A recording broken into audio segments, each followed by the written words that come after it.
wondered why the smartest person in the room is often the loneliest? Why those who see reality most clearly are treated like threats? Schopenhauer discovered something so disturbing about human consciousness that even today, most people refuse to accept it. He revealed that intelligence isn't a blessing, it's a curse that society must neutralize to protect itself from the truth. What if I told you that every institution you trust, every social norm you follow, every comfortable belief you hold is specifically designed to suppress deep consciousness? That there's an invisible war being waged against those who think too deeply, see too clearly, understand too much? Schopenhauer called this the conspiracy of the unconscious masses against the conscious few, and once you understand it, you can never unsee it. Think about this. When someone is physically stronger than you might feel impressed. When someone is wealthier, you might feel envious. But when someone sees through the lies you tell yourself, when they understand the games you don't even know you're playing, something else happens. Your mind triggers an ancient defense mechanism. You don't just dislike them, you need to destroy them. Schopenhauer understood this because he lived it. His entire life was a testament to what happens when consciousness becomes too sharp, too clear, too dangerous for the sleeping world to tolerate. He wrote, "The person of genius should expect no recognition from his generation." But he didn't just mean artistic genius. He meant anyone whose consciousness had evolved beyond the collective stupor. Let me share something that will change how you see everything. Schopenhauer discovered that human beings operate on two levels of reality. First, there's the representation, the surface world of appearances, social roles, and collective agreements. This is where 99% of humanity lives their entire lives. Then there's the will, the brutal underlying force that actually drives everything. And here's the disturbing part. Only those with deep consciousness can perceive this will. Everyone else is its unconscious slave. The will, according to Schopenhauer, is blind, irrational, and relentless. It drives people to compete, reproduce, consume, and destroy without ever knowing why. Most humans are puppets dancing to its tune, mistaking their slavery for free choice. But occasionally, someone develops enough consciousness to see the strings, to recognize the puppet show, to understand the horrifying mechanics behind human behavior. And that's when society strikes back. You see, Schopenhauer realized something that modern neuroscience is only now confirming. The human brain has what researchers call a cognitive immune system. Just as your body attacks foreign pathogens, your mind attacks foreign ideas, especially those that threaten your fundamental worldview. But here's what's truly remarkable. This doesn't just happen individually, it happens collectively. Society itself has an immune system, and deep thinkers are the pathogens it must eliminate. Studies from MIT have shown that when groups are exposed to individuals with significantly higher consciousness, the group doesn't elevate to meet them. Instead, it actively suppresses them. The group's mirror neurons, those responsible for empathy and connection, actually decrease activity when confronted with superior intelligence. In other words, the presence of deep consciousness literally triggers a biological shutdown of compassion in others. Schopenhauer saw this everywhere. He watched as mediocre minds were celebrated while brilliant ones were ostracized. He observed how society rewards those who reinforce its illusions while punishing those who reveal its truths. He wrote, "To be alone is the fate of all great minds, a fate deplored at times, but still always chosen as the less grievous of two evils." But why? Why does society fear consciousness so desperately? The seamed answer lies in what Schopenhauer called the comfort of unconsciousness. Most people don't want to be free, they want to be comfortable. They don't want truth, they want validation. They don't want to think, they want to belong. And deep consciousness threatens all of this. It reveals that comfort is often cowardice, that validation is usually delusion, that belonging requires betraying your authentic self. Consider how we structure our entire civilization. Education doesn't teach critical thinking, it teaches compliance. Work doesn't reward innovation, it rewards conformity. Politics doesn't select for wisdom, it selects for those who tell the most appealing lies. Every system is designed to filter out deep consciousness and promote those who won't disturb the collective sleep. Schopenhauer identified 3 types of people based on their relationship to consciousness. First, there are the sleepers, the vast majority who live entirely in the world of representation, never questioning, never awakening. Second, there are the dreamers, those who sense something deeper but choose distraction and comfort over investigation. And third, there are the awakened, those cursed with consciousness, too clear to ignore, too sharp to dull, too deep to shallow. If you're watching this video, really listening to these words, you're probably in that third category, and that means you know the price of consciousness, the isolation, the frustration, the feeling of being surrounded by people who can't or won't see what's obvious to you. Schopenhauer himself paid this price daily. Despite being one of history's most profound philosophers, he was largely ignored during his lifetime. His lectures were scheduled at the same time as Hegel's, a more popular but less profound thinker, and Schopenhauer often spoke to empty rooms. He lived alone with his poodles, whom he named Atman, world soul, because, as he said, they had more soul than most humans. But here's what Schopenhauer understood that most deep thinkers miss. The isolation isn't a side effect of consciousness. It's consciousness's natural state. He wrote, "A man can be himself only so long as he is alone, and if he does not love solitude, he will not love freedom. For it is only when he is alone that he is really free." This isn't just philosophical poetry, it's practical wisdom. When you're with others, you must lower your consciousness to meet theirs. You must speak their language, play their games, pretend their illusions matter. Every social interaction requires you to betray your depth for the sake of connection. And the deeper your consciousness, the greater the betrayal required. Modern research confirms this. Dr. Kazimierz Dabrowski's theory of positive disintegration shows that individuals with higher consciousness literally cannot maintain normal social relationships without experiencing what he calls psychic pain.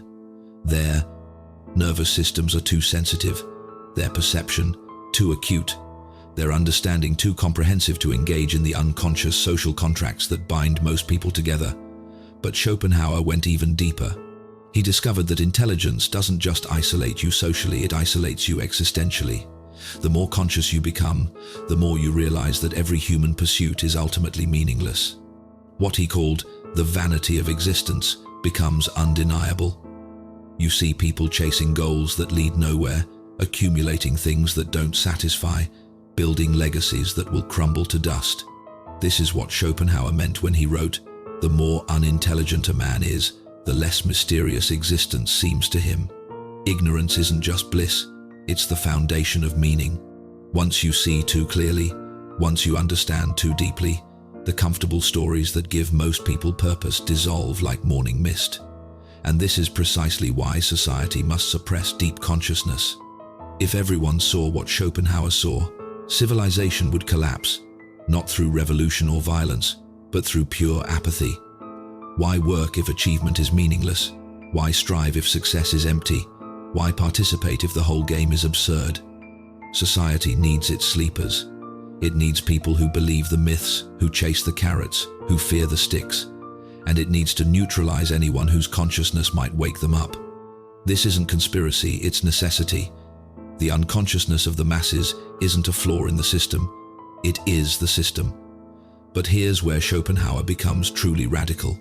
He didn't just diagnose the problem, he offered a solution, not for society, which he considered irredeemable, but for individuals cursed with consciousness. He called it the aesthetic solution. According to Schopenhauer, there are moments when consciousness can transcend both the representation and the will.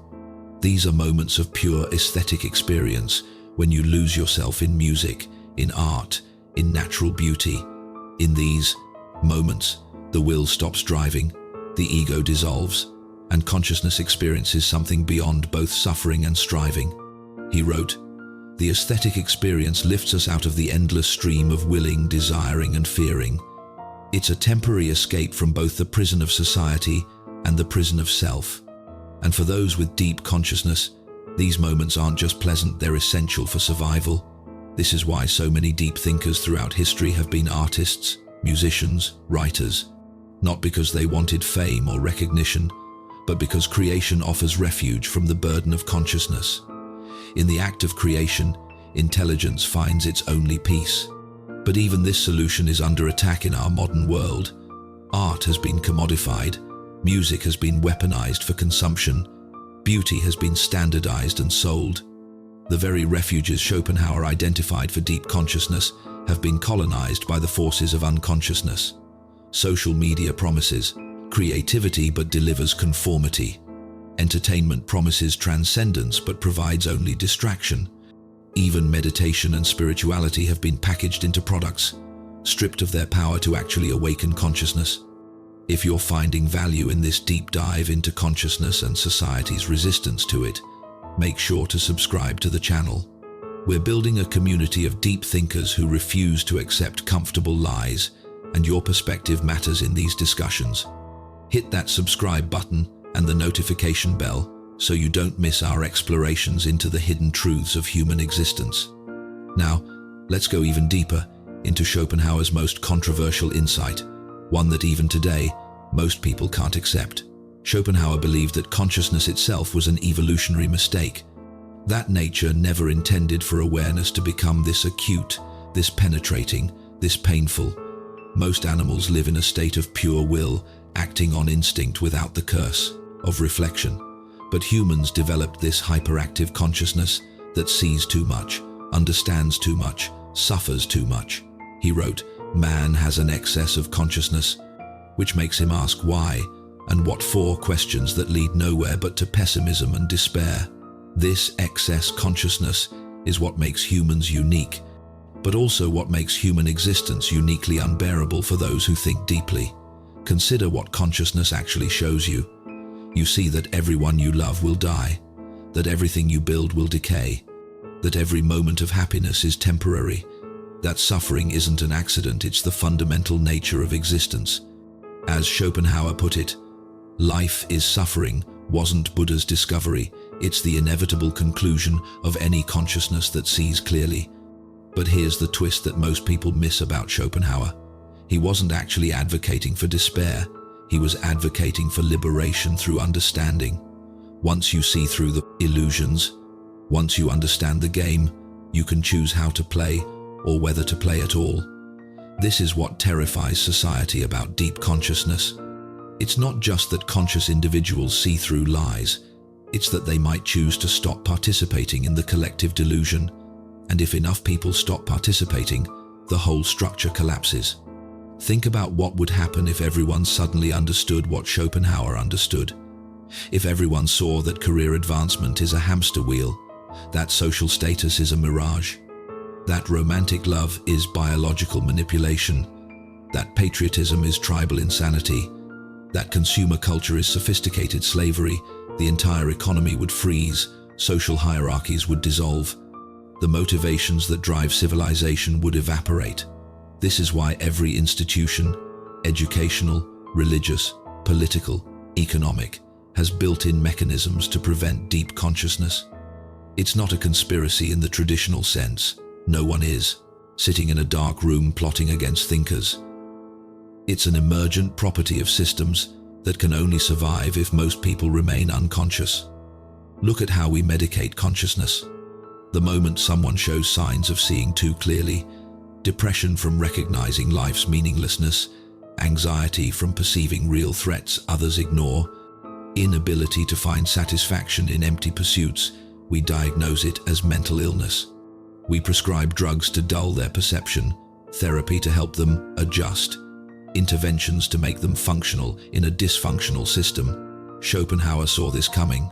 He predicted that society would pathologize consciousness itself, that seeing clearly would be treated as sickness, that understanding deeply would be considered dysfunction, and he was right. Today, we have more ways to suppress consciousness than ever before: pharmaceutical, digital, social, chemical. But Schopenhauer also understood something crucial. You can't actually destroy consciousness. Once it's awakened, you can suppress it, distract it, medicate it, but you can't eliminate it. Once someone has seen through the veil, they can never fully return to unconsciousness. The best they can do is pretend what Schopenhauer called wearing the mask of sanity in an insane world. This is the double bind of deep consciousness. You can't go back to sleep, but staying awake is agony. You can't unsee what you've seen, but seeing clearly makes you a threat. You can't stop understanding, but understanding brings suffering. It's what Schopenhauer called the trap of consciousness. Once you're in it, there's no escape. But, and this is crucial, Schopenhauer didn't see this as purely negative. He believed that those with deep consciousness had access to something the sleeping masses never would: genuine freedom. Not political freedom or social freedom, but metaphysical freedom, the ability to see through the will's manipulations and choose whether to be controlled by them. He wrote, "The man of knowledge must be able not only to love his enemies, but also to hate his friends." This sounds paradoxical, but it's profound. Deep consciousness allows you to see that your enemies are driven by the same blind will as you, deserving compassion. And your friends often reinforce the very illusions that imprison you, requiring resistance. This level of consciousness is what Schopenhauer called the view from above. It's the ability to see human drama, including your own, from a cosmic perspective. From this height, the things that torment most people seem absurd: the competitions, the anxieties, the desperate scrambling for meaning. It all looks like ants fighting over crumbs while missing the picnic. But here's what's fascinating. Schopenhauer discovered that this perspective, rather than leading to nihilism, could lead to a strange kind of peace. He called it the peace that passeth understanding, borrowing from Christianity, but meaning something different. It's the peace that comes from accepting the fundamental absurdity of existence, rather than fighting it. This is why Schopenhauer, despite his reputation as a pessimist, actually lived quite contentedly in his later years. He had his routine, his poodles, his books, his daily walks. He had stopped expecting existence to be other than it was. He had made peace with the curse of consciousness by accepting it fully. Modern neuroscience has discovered something remarkable that validates Schopenhauer's insights. Brain scans of long-term meditators and philosophers show unique patterns. Their default mode networks the brain regions active during rest, show less activity in areas associated with self-referential thinking, and more activity in areas associated with metacognition. In other words, their brains have literally restructured themselves to support deep consciousness while minimizing its suffering. This suggests that while consciousness might be a curse, it's a curse that transforms its bearer. The pain of seeing clearly eventually becomes the foundation for a different kind of existence, one that transcends the normal human categories of happy and sad, successful and failed, meaningful and meaningless. Schopenhauer called this state will-lessness, not the absence of will, but freedom from its tyranny. It's what happens when consciousness becomes so acute that it sees through even its own motivations, its own desires, its own need for meaning. It's the ultimate liberation and the ultimate isolation. Because here's the brutal truth: the deeper your consciousness, the fewer people can meet you where you are. Schopenhauer knew this intimately. His few attempts at romantic relationships failed because he couldn't pretend not to see what he saw. His friendships were limited to correspondence with other philosophers who could match his depth. His family relationships were strained because consciousness had made him unable to participate in comfortable family mythology. He wrote, "The intellectual isolation of the highly gifted individual is not a choice but an inevitability." But he also wrote, "In solitude, the mind gains strength and learns to lean upon itself." This isn't consolation, it's transformation. The isolation forced by deep consciousness becomes the crucible for an entirely different kind of strength. This strength isn't what society recognizes or rewards. It's not the strength to compete, to achieve, to dominate. It's the strength to see clearly without flinching, to understand deeply without despair, to know the truth without needing to convince others, to be alone without being lonely. But let's be honest about something Schopenhauer himself was honest about. This path isn't for everyone. Most people are better off with their illusions. Most people need their myths, their meanings, their motivations, and there's nothing wrong with that. Consciousness isn't superior to unconsciousness, it's just different, more painful, more isolated, but also more free. The question is, if you're someone with deep consciousness, what do you do with it? How do you live in a world that fears what you see, resists what you know, and punishes what you understand? Schopenhauer's answer was radical. You don't try to fit in. You don't pretend to be unconscious. You don't dim your light to make others comfortable. Instead, you accept your role as an outsider and find freedom in that acceptance. You stop expecting society to understand you and start building your own world at the margins. This doesn't mean becoming a hermit, though Schopenhauer noted that many deep thinkers throughout history chose exactly that.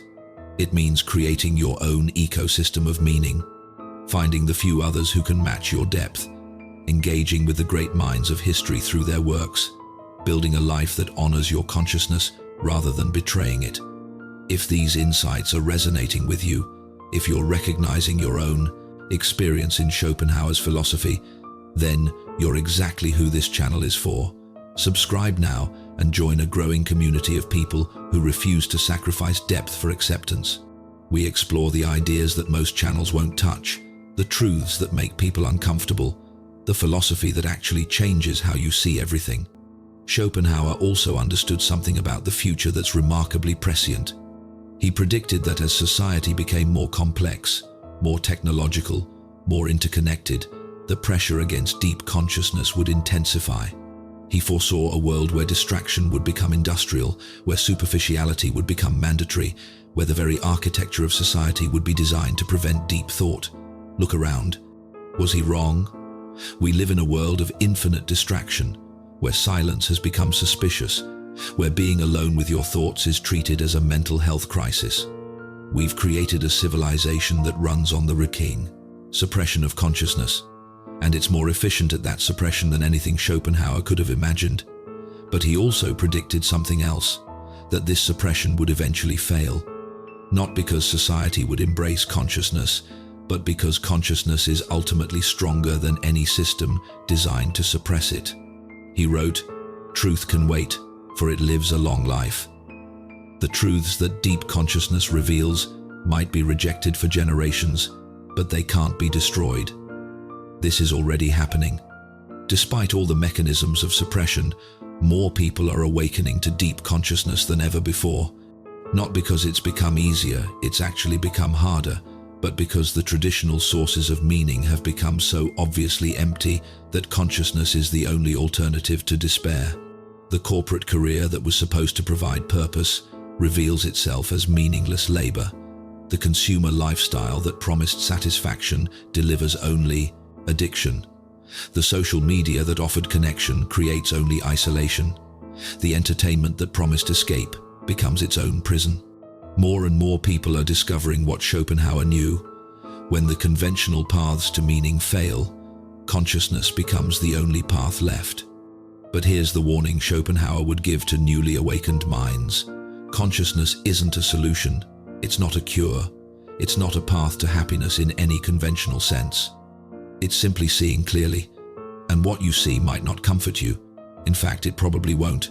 You'll see that most human activity is elaborate distraction from mortality, that most relationships are mutual exploitation disguised as love, that most beliefs are defense mechanisms against existential terror, that most of what passes for meaning is just the will manipulating consciousness into serving its blind purposes. This is what Schopenhauer called the terrible truth, but he also called it the liberating truth, because once you see it, really see it, you stop being controlled by it. You can still participate in life, but you're no longer enslaved by it. You can still have relationships, but you're not deceived by them. You can still pursue goals, but you're not defined by them. This is the paradox of deep consciousness that Schopenhauer lived. The more clearly you see life's meaninglessness, the more free you become to create your own meaning. Not the fake meaning society sells you, but something more subtle, more personal, more real. For Schopenhauer, this meaning came through philosophy, through art, through his daily routines, through his poodles, through his correspondence with other thinkers. It wasn't grand or impressive by social standards, but it was authentic. It was his. It was real in a way that most people's supposedly meaningful lives never are.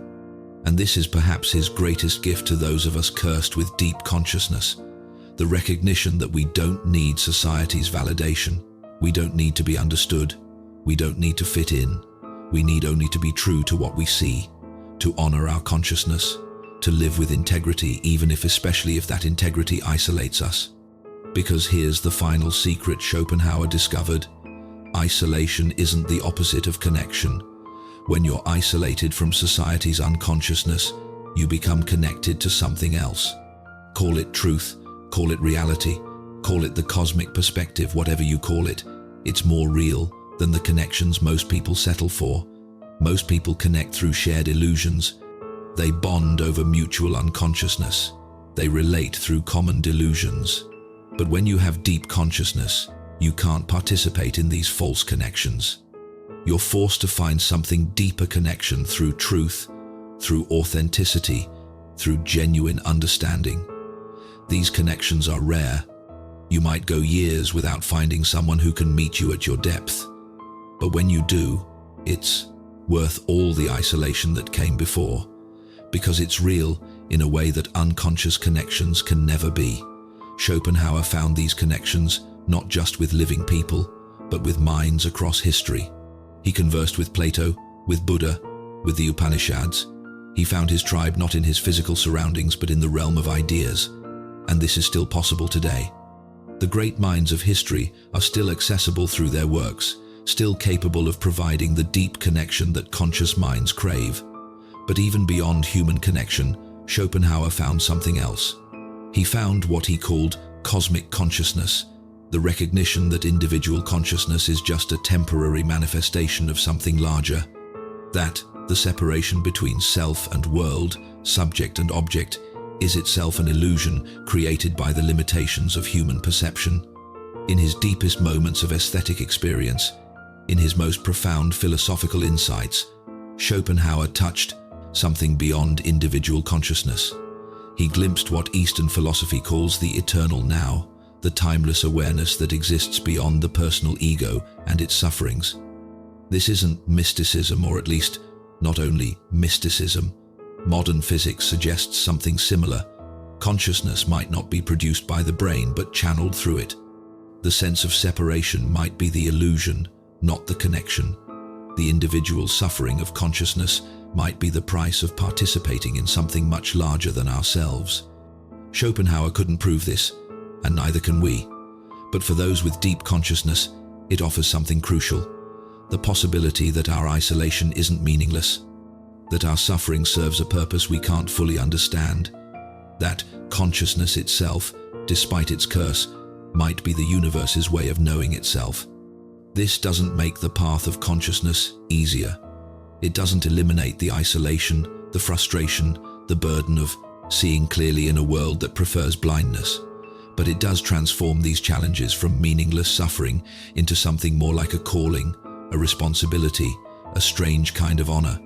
You didn't choose to have deep consciousness. None of us did. But now that we have it, we face a choice. Do we resent it as a curse, or accept it as our particular form of existence? Do we fight against it, trying to return to unconsciousness, or do we embrace it fully with all its terrible clarity? Schopenhauer's life suggests an answer. Despite his pessimism, despite his isolation, despite seeing through all of society's comforting lies, he continued to write, to think, to engage with ideas. He didn't give up. He didn't check out. He lived with consciousness fully, and in doing so, gave us a map for our own journey. That map doesn't lead to happiness in any conventional sense. It doesn't lead to success, to popularity, to social integration. It leads to something else, something harder to name but impossible to mistake once you've experienced it. Call it authenticity, call it truth, call it freedom. Whatever you call it, it's what becomes possible when you stop fighting consciousness and start honoring it. The world needs people who can do this. Not because they'll be celebrated, they probably won't be. Not because they'll be understood, they probably won't be. But because consciousness itself needs vessels through which to operate, minds willing to bear the burden of seeing clearly, souls strong enough to withstand the isolation that clarity brings. If you're one of these people, if Schopenhauer's words echo your own experience, then know this: you're not alone, even in your isolation. Across space and time, other conscious minds share your burden. Through books, through art, through philosophy, through channels like this one, we find each other, we recognize each other, we strengthen each other for the difficult path we share. Before we close, if this exploration of consciousness and society's resistance to it has opened new perspectives for you, make sure you're subscribed to the channel. Every week, we dive deep into the philosophies and ideas that most people are too afraid to explore.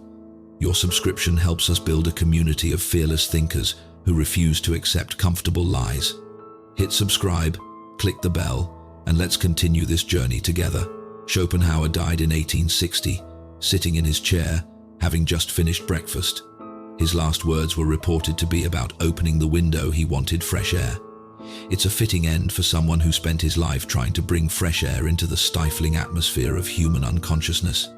His ideas were largely ignored during his lifetime. The philosophical establishment dismissed him. Society rejected his insights as too dark, too pessimistic, too threatening to the established order. But he knew this would happen. He wrote, "Truth passes through 3 stages.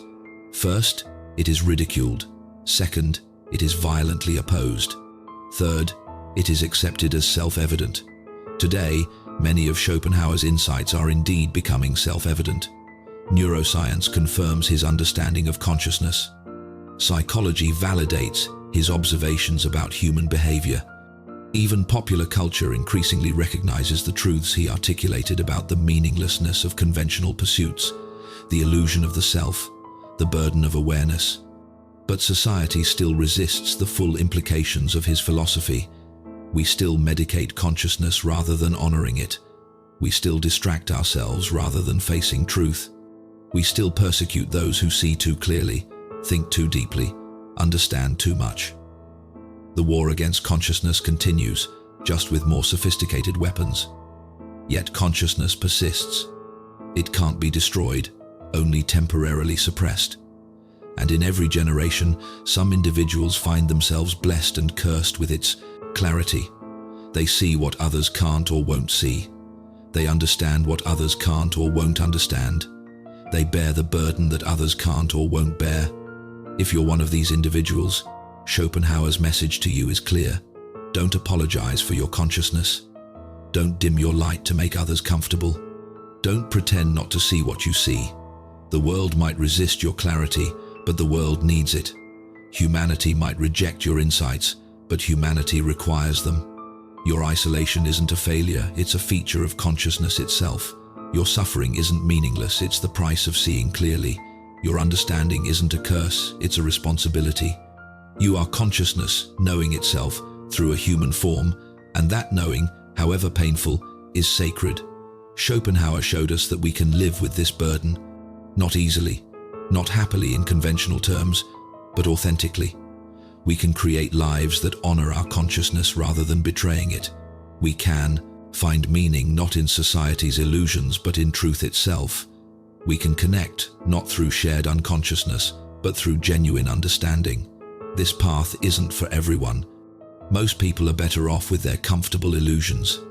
But for those who can't maintain those illusions, who see too clearly to pretend, who think too deeply to be satisfied with surfaces, Schopenhauer offers both validation and guidance. You're not broken. You're not wrong. You're just conscious in an unconscious world. And that consciousness, despite all its challenges, is the most precious thing you possess. It's what makes you truly alive in a world of sleepwalkers. It's what allows you to see beauty that others miss, understand truths that others deny, experience depths that others never reach. So, embrace it. Not because it's easy, but because it's real. Not because it brings happiness, but because it brings freedom. Not because society will thank you, but because your soul demands it.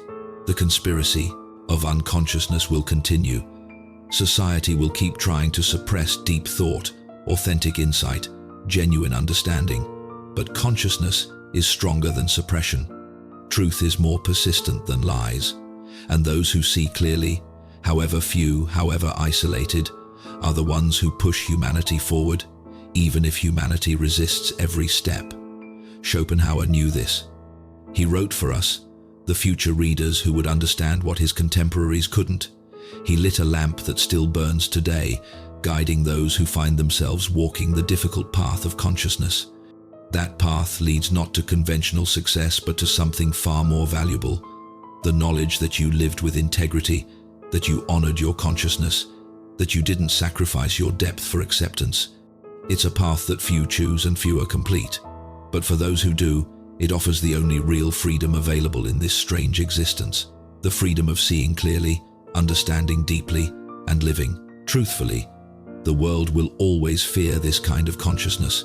Society will always resist this level of understanding, but that's precisely why it's so necessary.